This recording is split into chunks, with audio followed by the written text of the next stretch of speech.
ताज़ा तरीन वीडियोस के लिए चैनल को सब्सक्राइब करके बेल आइकन और ऑल नोटिफिकेशन पर क्लिक करें ताकि आपको मिले हर अपडेट सबसे पहले।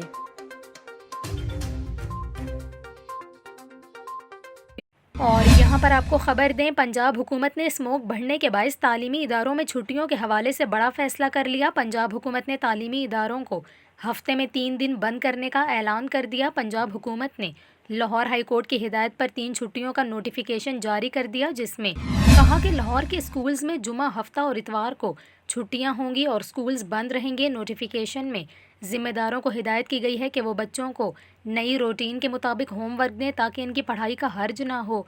हफ्तावार 3 छुट्टियों का नोटिफिकेशन ताहुक्म सानी नाफिजुल अमल रहेगा। वाज़ेह रहे कि गुज़िश्ता रोज़ लाहौर हाई कोर्ट ने स्मोक पर काबू पाने से मुताल्लिक केस में पंजाब हुकूमत को स्कूलों में छुट्टियों का नोटिफिकेशन पेश करने का हुक्म दिया था।